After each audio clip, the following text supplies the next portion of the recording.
So back to back stock market fall ஆகாத நம்ம பார்த்துட்டே இருக்கோம்.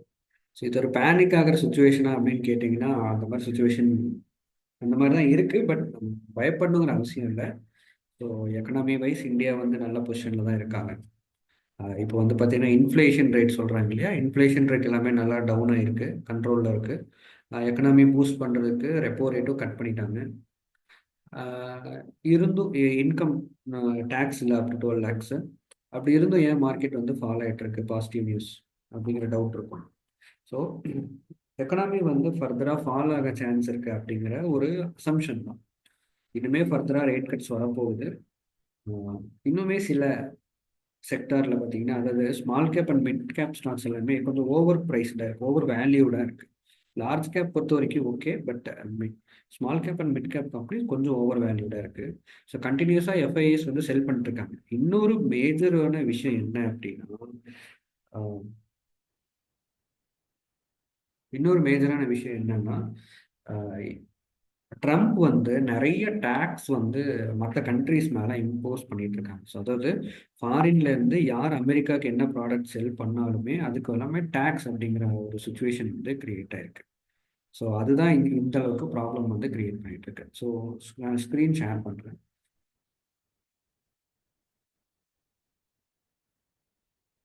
இப்போ பார்த்தீங்கன்னா யூஎஸ் கவர்மெண்ட் என்ன சொல்லியிருக்காங்க அப்படின்னா, மெட்டல் ஸ்டாக்ஸ் பார்த்தீங்க அப்படின்னா அப் டு 3 to 4% வந்து ஃபால் ஆயிருக்கு 10ஆம் தேதி. எதனால அப்படின்னா ஸ்டீல் இம்போர்ட் இருக்கு இல்லையா, வேற நாட்டில இருந்து அமெரிக்காவுக்கு இம்போர்ட் ஆகிற ப்ராடக்ட்ல மெயின் ஸ்டீல் வந்து மெயினாக இருக்கு. அதில் டாப் 10 கண்ட்ரீஸ்ல இந்தியா வந்து நம்பர் 8ல இருக்காங்க. அப்போ நம்ம என்ன பண்ணிட்டு இருக்கோம், அதிகமான ஸ்டீலை அமெரிக்காவுக்கு நாம எக்ஸ்போர்ட் பண்ணிட்டு இருக்கோம். ஓகே. அப்போ அப்போ ட்ரம்ப் என்ன சொல்றாரு, வெளிநாட்டுல இருந்து நம்ம உள்ள ப்ராடக்ட் வந்தோம்னா நான் வந்து அவங்களுக்கெல்லாம் நான் டேக்ஸ் போட போறேன் அப்படின்றாங்க. அப்ப என்ன ஆகும், எக்ஸ்போர்ட்ஸ் வந்து ஆகாது. இப்போ அதிகமா டேக்ஸ் போகுங்கிறதுனால என்ன பண்ண முடியாது, அமெரிக்கால இருந்து அமெரிக்கன்ஸ் யாருமே இந்தியன் ப்ராடக்ட்ஸை இம்போர்ட் பண்ண மாட்டாங்க. அப்போ அதனால சேல்ஸ் வந்து கம்மியாகும். இது ஒரு பெரிய டிராபேக்காக இருக்கு. அதை இன்னுமே இம்ப்ளிமெண்ட் பண்ணல, பட் அதுக்கு உண்டான ஒரு அனௌன்ஸ்மெண்ட் வந்து அவங்க கொடுத்துருக்காங்க. இப்போ பார்த்தீங்கன்னா 10ஆம் தேதி நிறைய மெட்டல் ஸ்டாக்ஸ் வந்து டவுன்ல இருக்கு. எல்லா கண்ட்ரீஸ் மேலேயும் இந்த ட்ரேட் சாங்ஷன்ஸ், அதாவது அதிகமான கட்டணங்கள் விதிப்பேங்கிற மாதிரி இவர் கண்டினியூஸாக இதை பேசிட்டே இருக்காரு. இதுதான் ஒரு பெரிய ப்ராப்ளமாக இருக்கு. இதுதான் ஸ்டாக் மார்க்கெட்ல பேனிக் ஆகிற சுச்சுவேஷன் வந்து இதுதான் கிரியேட் பண்ணியிருக்கு. ஸோ வேற எந்த ஒரு நியூஸும் அந்த அளவுக்கு ஹார்ம் பண்ற நியூஸ் எதுவுமே கிடையாது. ஸோ அண்ட் தென் Q3 ரிசல்ட்ஸை பார்த்தீங்கன்னா 50-50 நிறைய கம்பெனி நல்லா பர்ஃபார்மன்ஸ் கொடுத்துட்டு தான் இருக்காங்க. இப்போ ரீசெண்டாக இந்த வீக்கில் வந்து மோடி வந்து ட்ரம்ப்பை வந்து மீட் பண்ண போறாரு ஒயிட் ஹவுஸில். யாருமே ஒயிட் ஹவுஸ்க்கு யாருமே மற்ற கண்ட்ரீஸோட பிரசிடென்ட்டை இன்வைட் பண்ண மாட்டாங்க. ஸோ இந்தியாவிலேருந்து கூப்பிட்டுருக்காங்க. ஸோ இதை பற்றி இந்த ட்ரேட் பற்றி நிறையா டிஸ்கஸ் பண்ணுவாங்க. 2023 அண்ட் 2024 நம்ம அமெரிக்காவோட ட்ரேடிங் பார்ட்னர் யாராக இருந்திருக்காங்க அப்படின்னா இந்தியா தான். இந்தியா வந்து ஒரு பெரிய ட்ரேடிங் பார்ட்னர் சப்போர்ட்டாக இருந்திருக்காங்க. ஸோ மறுபடியும் இந்த டிஸ்கஷனில் நிறையா ட்ரேடு, அதாவது கட்டணங்கள் எதாவது இருந்தால் அதை பற்றி கம்மி பண்ணுறதை பற்றி பேசுவாங்க. நிறைய பேச்சுவார்த்தை வந்து போகும். இது நல்லா முடிஞ்சது அப்படின்னா மார்க்கெட் ஓரளவுக்கு நியூட்ரல் ஆகிடும். ஓகே, அடுத்து பார்த்தீங்கன்னா டெக்னிக்கல்ஸ் போகலாம். ஸோ நிஃப்டியோட லெவல்ஸ்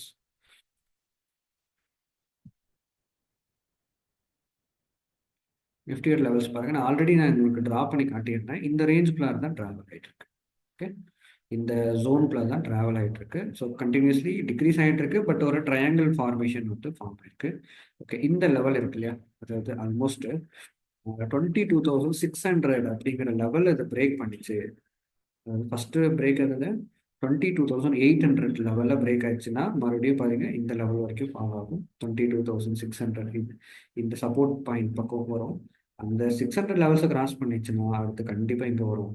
21,000 வரைக்கும் கூட வரலாம். 21,000 வரைக்கும் கூட வர சான்ஸ் இருக்கு. 21,900 வரைக்கும் வர சான்ஸ். ஓகே. ஓகே, ஸோ இந்த பேச்சுவார்த்தை எவ்வளோ பாசிட்டிவ் முடியும்னு பார்க்கலாம். அப்புறம் நீங்கள் ஸ்விங் ட்ரேடிங்க்கு நல்ல ஆப்பர்ச்சுனிட்டி இருக்கிற ஸ்டாக்ஸ் எதுன்னு பார்த்தீங்கன்னா லெமன் ட்ரீ கண்டினியூஸாக பாருங்கள். லாஸ்ட் ஒரு நல்ல ட்ரேடிங் ஆப்பர்ச்சுனிட்டி. இதில் என்ன பேட்டர்ன் ஃபார்ம் ஆயிருக்குன்னா almost morning star pattern form ஆச்சு. இதில் லாஸ்ட் வீக்கில் நிறைய பேர் பண்ணியிருந்தீங்க. ஸ்விங் ட்ரேட் எடுத்து பண்ணியிருந்தீங்க. ஸோ ஒரு நல்ல ப்ராஃபிட், அதாவது இந்த டேல என்ட்ரு ஆயிருந்தீங்க. ஆல்மோஸ்ட் 12% நல்ல ரிட்டர்ன்ஸ் கொடுத்துருக்கு. அங்கேருந்து மறுபடியும் ஸ்டாக் ஃபால் ஆயிருக்கு. இப்போ மறுபடியும் பார்த்தீங்கன்னா ஒரு ஹேமர் பேட்டர்ன் வந்து ஃபார்ம் ஆயிட்டு இருக்கு. ஒரு 3 o'clock வரைக்கும் வாட்ச் பண்ணும்போது என்ன பேட்டர்ன் ஃபார்ம் ஆயிருக்குன்னு தெரியும். இதை நீங்கள் ஸ்விங் ட்ரேடிங்காக இந்த ஸ்டாக்கை பார்த்துக்கலாம். ஆல்ரெடி இந்த கம்பெனி பாருங்க, கண்டினியூஸ் கிரீன் கேண்டில்ஸ் ஃபார்ம் ஆயிருந்திருக்கு. ஸோ இதனால தான் நான் லெமன் ட்ரீக்கு எப்போவுமே ஒரு பையிங் டிமாண்ட் வந்து ஸ்ட்ராங்காக இருக்குது மக்கள் மத்தியில். இந்த ஸ்டாக் நீங்கள் ஃபோக்கஸ் பண்ணிகிட்டே இருங்க, வாட்ச் லிஸ்ட்டில் இருந்துகிட்டே இருக்கணும். அடுத்து டாடா மோட்டார்ஸ் நிறைய பேர் கேட்டீங்க. ஸோ டாடா மோட்டார்ஸ் இந்த ஜோன்லேருந்து பிரேக் ஆகி இந்த ஜோனுக்குள்ளார ட்ராவல் ஆகிட்டு இருக்கு. பாருங்க, இந்த லெவல்ஸை பிரேக் பண்ணது ஃபர்தராக இந்த ஒரு ஜோனுக்குள்ளார இப்போ ட்ராவல் ஆகிட்டு இருக்கு. இது மறுபடியும் இப்போ இன்னைக்கு பாருங்க ஒரு டோஜி மாதிரி ஃபார்ம் ஆயிருக்கு. ஃபர்தராக அப்சைட் போகலாம் அப்படிங்கிற எக்ஸ்பெக்டேஷன் இருக்கு. ஓகே, இது வந்து ரீசன்ட் ட்ரெண்டு, இதே ரீசன்ட் ட்ரெண்ட். ஸோ இதை நீங்கள் வாட்ச் பண்ணுங்கள். இது பிரேக் ஆச்சுன்னா மறுபடியும் கீழே வர்றதுக்கு சான்ஸ் இருக்குது. ஏன்னா ஆட்டோமொபைல் பொறுத்த வரைக்கும் சேல்ஸ் நம்பர்ஸ் மேலே நம்பிக்கை இல்லை. ஸோ கொஞ்சம் வீக்கராக தான் இருக்கும், ஸ்லோவாக தான் மேலே போகும் ஆட்டோமொபைல் பொறுத்த வரைக்கும். பட் லாங் டேர்முக்கு ஒரு சூப்பரான ஆப்பர்ச்சுனிட்டி. லாங் டேர்ம் இன்வெஸ்டர்ஸ்க்கு டாடா மோட்டார்ஸ் ஒரு நல்ல ஆப்பர்ச்சுனிட்டி. அடுத்து பாரத் எலக்ட்ரானிக்ஸ். பாரத் எலக்ட்ரானிக்ஸ் ரீசெண்டாக 2 ஸ்விங்கில் நல்ல இன்கம் பார்த்துருந்தாங்க. ஸோ இது வந்து நானும் இதில் ஸ்விங் பண்ணிட்டு தான் இருக்கேன். ஸோ நிறைய பேர் பண்ணிட்டு இருந்திருக்கீங்க. ஸோ மார்க்கெட் இறங்குற டைமில் இந்த லெவலில் இந்த ஜோனில் ஒரு நல்ல ஸ்விங் ட்ரேட் ஆப்பர்ச்சுனிட்டி. இதை சப்போர்ட் எடுக்கும்போது மறுபடியும் ஒரு ஸ்விங் ட்ரேடு. லாஸ்ட் 2-3 days இது எல்லாமே பார்த்தீங்கன்னா 5-6% ரிட்டர்ன்ஸ் எல்லாமே கொடுத்துருக்கு. ஸோ இது எல்லாமே பார்த்தீங்கன்னா நான் ஆல்ரெடி சொன்னது தான். இந்த மாதிரி மார்க்கெட் டவுன் ஆகிற சுச்சுவேஷனில் 3-5% கிடைச்சாலே போதும்ட்டு நீங்கள் வெளியே வந்துடலாம். அப்போ இதில் ஒரு 9% ரிட்டர்ன்ஸ் கொடுத்தது. அதுக்கு அடுத்த வாரம் பாருங்கள் டவுன் ஆகிட்டு மறுபடியும் சேம் சப்போர்ட் லெவலில் டச் பண்ணி மேலே போகும்போது இதுலேயும் ஒரு 13% ரிட்டர்ன்ஸ். ஓகே, இதில் நீங்கள் 5-10% ஆர் 5-7%, 3-7% இந்த வச்சுக்கோங்க. ஸ்மாலர் ப்ராஃபிட்ஸ் பண்ண முடியும். இப்போ மறுபடியும் என்ன ஆகிட்டு இருக்கு, ஸோ சப்போர்ட் ஜோன் பக்கத்தில் மறுபடியும் டச் ஆகிட்டு இன்னைக்கு இந்த இடத்துல ட்ரேட் ஆகிட்டு இருக்கு. ஃபர்தராக பெல் ஸ்டாக்ஸ் நீங்கள் வாட்ச் பண்ண ஸ்டார்ட் பண்ணுங்க. ஓகே, அந்த ஹிந்துஸ்தான் ஏரோநாட்டிக்கல்ஸ் இது கொஞ்சம் ஷார்ட், பெரிய அப்சைடு போகல. பெல் கூட ஓகே நல்லா இருக்கு. பட் இதில் பெரிய அப்சைடு எதுவுமே ஸ்விங் ட்ரேடிங் கூட ஆப்பர்ச்சுனிட்டி இல்லை. பட் இந்த ஜோனில் ஸோ லாங் டேர்மில் பார்த்தீங்கன்னா இதில் ஷார்ட் டேர்ம் ஜோன் இதில் வந்திருக்கேன், ட்ரையாங்கிள் மாதிரி ஃபார்ம் ஆயிருக்கு. லாங் டேர்ம் ஜோன் பார்க்கும்போது இந்த சேனல் ஃபார்மேஷனுக்குள்ளார தான் இது ட்ராவல் ஆகிட்டு இருக்கு. Okay, and then Tata chemicals கூட கேட்டிருந்தீங்க. டாடா கெமிக்கல்ஸ், ஹிந்துஸ்தான் ஏரோநாட்டிக்கல்ஸும் லாங் டேர்முக்கு ஒரு best stock. Tata chemicals okay, so sharp ஃபாலாக இருக்கு. டாடா கெமிக்கல்ஸ் பொறுத்த வரைக்கும் ஷார்ப் ஃபாலாக இருக்கு. ஸோ கம்பெனி வந்து சேல்ஸ் எல்லாமே ஓகே. பட் கெமிக்கல் ஸ்டாக்ஸுக்கு பெரிய பாசிட்டிவ் நியூஸ் இல்லாதனால தான் இந்த ஷார்ப் ஃபால் ஒன்று ஆகிட்டுருக்கு. ஸோ இந்த ஜோன்ஸில் ட்ராவல் ஆகிட்டுருக்கு. ஆல்ரெடி வாங்கினவங்க இந்த லாங் டேர்முக்கு அப்படியே ஹோல்டிங்கில் விட்டுருங்க. கம்பெனிக்கு பெரிய பேட் நியூஸ் மாதிரி எதுவுமே கிரியேட் ஆகலை. பட் ஒரு ஷார்ப் ஃபாலை, ஸோ இதுதான் ஒரு ரிஸ்க் வந்து கிரியேட் பண்ணியிருக்கு. ஸோ இதில் வந்து கொஞ்சம் கொஞ்சமாக ஷேர்ஸ் எதாவது வச்சுருந்தோம். அது பார்த்தீங்கன்னா ஸோ டுடேல இன்னைக்கு வந்து ஒரு ஹேமர் பேட்டர்ன் ஃபார்ம் ஆயிருக்கு. ஓகே, ஹேமர் பேட்டர்ன் ஃபார்ம் ஆயிருக்கு. எம்ஏசிடி எல்லாமே வீக்கர் ஜோன்லேயே ரொம்ப நாளாக, மேக்டி பாருங்க நெகட்டிவ் ஜோன்லேயே ரொம்ப நாளாக ஆகிட்டு இருக்கு. ஸோ கிராஸ் ஓவரும் பாருங்க கீழே இருக்குது. இன்னுமே நெகட்டிவ் போகிற சான்ஸ் இருக்குது. லாங் டேர்ம் 1 or 2 years வரைக்கும் எனக்கு பிரச்சனை இல்லை அப்படின்னா நீங்கள் ஹோல்டிங்லேயே இருக்கலாம். இல்லை நான் ஷார்ட் டேர்முக்கு வாங்கியிருக்கீங்க அப்படின்னா ஸ்டாக்ஸை நீங்கள் ஸ்லோ அண்ட் ஸ்டடியாக நீங்கள் சின்ன சின்ன அப்சைடு வரும்போதெல்லாம் கொஞ்சம் கொஞ்சமாக விற்றுட்டு வாங்க. எக்ஸாம்பிளுக்கு இப்போ மார்க் நீங்கள் இறங்கி ஒரு 5-6% மேலே போயிருக்கு, அதில் மறுபடியும் செல் பண்ணணும். கொஞ்சம் மறுபடியும் கீழே வந்து மேலே போது கொஞ்சம் செல் பண்ணிக்கலாம். ஸோ டாடா கெமிக்கல்ஸ் பொறுத்த வரைக்கும் ஸ்லோவாக தான் மேலே போகும். ஃபர்தர் டவுன் சைடு வந்து எக்ஸ்பெக்ட் பண்ணலாம். அண்ட் தென் சர்வேஸ்வர் ஃபுட்ஸ் ஒரு ஸ்மால் கேப் கம்பெனி கொஞ்சம் வீக்கராக பெர்ஃபார்ம் ஆகிட்டு இருக்கு. பட் இந்த கம்பெனி ஒரு லாங் டேர்முக்கு ஒரு நல்ல கம்பெனி. அண்ட் தென் பார்த்தீங்கன்னா நேஷனல் அலுமினியம் மெட்டல் ஸ்டாக்ஸுக்கு இப்போ ரீசெண்டாக ஒரு நெகட்டிவ் நியூஸ் வந்திருக்கு. அதனால இது பாருங்க இந்த ஜோனில் ட்ரேட் ஆகி இப்போ இந்த லெவல்ஸில் ட்ரேட் ஆகிட்டு இருக்கு. இந்த ஸ்டாக் வந்து இந்த லெவல்ஸில் தான் ட்ரேட் ஆகிட்டு இருக்கு. ஸோ மெட்டல் ஸ்டாக்ஸ் இப்போதைக்கு நீங்கள் ஃபோக்கஸ் பண்ண வேண்டாம். Metal stocks, solar panel manufacturing companies கொஞ்ச நாளுக்கு சொல்கிறேன். அந்த பேச்சுவார்த்தை எப்படி முடியுதோ அதுக்கப்புறம் நீங்கள் இந்த ஸ்டாக்ஸில் நீங்கள் இன்வெஸ்ட் பண்ணுறீங்க. ஓகே, ஐநாக்ஸ் விண்ட் பொறுத்த வரைக்கும் நல்ல ஸ்டாக் தான். ஐநாக்ஸ் விண்ட் ஆல்ரெடி சொல்லியிருப்போம். ஐநாக்ஸ் விண்ட் ஓகே, கம்பெனி நல்லா ப்ராஃபிட் பண்ணியிருக்காங்க, க்ரீன் எனர்ஜியில் தான் இருக்காங்க. இந்த ஸ்டாக்ஸ் நீங்கள் லாங் டேர்ம் கொண்டு போகலாம். ஸ்லோ அண்ட் ஸ்டெடியாக நீங்கள் பர்ச்சேஸ் பண்ணவும் ஸ்டார்ட் பண்ணலாம். ஒரு அண்டர் வேல்யூட் ஸ்டாக்காக தான் இருக்குது. ஸோ இதை நீங்கள் கன்சிடர் பண்ணிக்கலாம். அண்ட் தென் ஜொமேட்டோவும் அதே தான். ஜொமேட்டோவும் லாங் டேர்ம், ஷார்ட் டேர்ம் பெர்ஃபார்மன்ஸே நல்லா இருந்தது. பட் இந்த ஜொமேட்டோக்கு அந்த குயிக் டெலிவரியில் நிறைய காம்படிஷன் கிரியேட் ஆயிடுச்சு.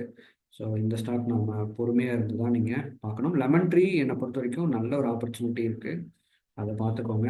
பிசி ஜுவல்லர்ஸ் ஒரு எனக்கு தெரிஞ்சு லாங் டேர்மில் பார்க்கும்போது இந்த கம்பெனி நல்ல growth கொடுக்க சான்ஸ் இருக்குது. ஸோ யாராவது லாங் டேர்ம்க்கு இன்வெஸ்ட் பண்ணுறீங்கன்னா பிசி ஜுவல்லர்ஸில் இன்வெஸ்ட் பண்ணுங்கள். ஏன்னா நமக்கு தெரியும் ஜெம்ஸ் அண்ட் ஜுவல்லரியோட சேல்ஸ் இந்தியாவில் நல்லா போயிட்டுருக்கு. ஸோ ஒரு மல்டி பேக்கர் கூட நான் எக்ஸ்பெக்ட் பண்ணுறேன். பிசி ஜுவல்லர்ஸ் நோட் பண்ணி வச்சுக்கோங்க. அடுத்து பாம்பே ஸ்டாக் எக்ஸ்சேஞ்ச், இதோடைய ஷேர் பார்த்தீங்கன்னா கண்டினியூஸாக மேலே தான் போயிட்டுருக்கு.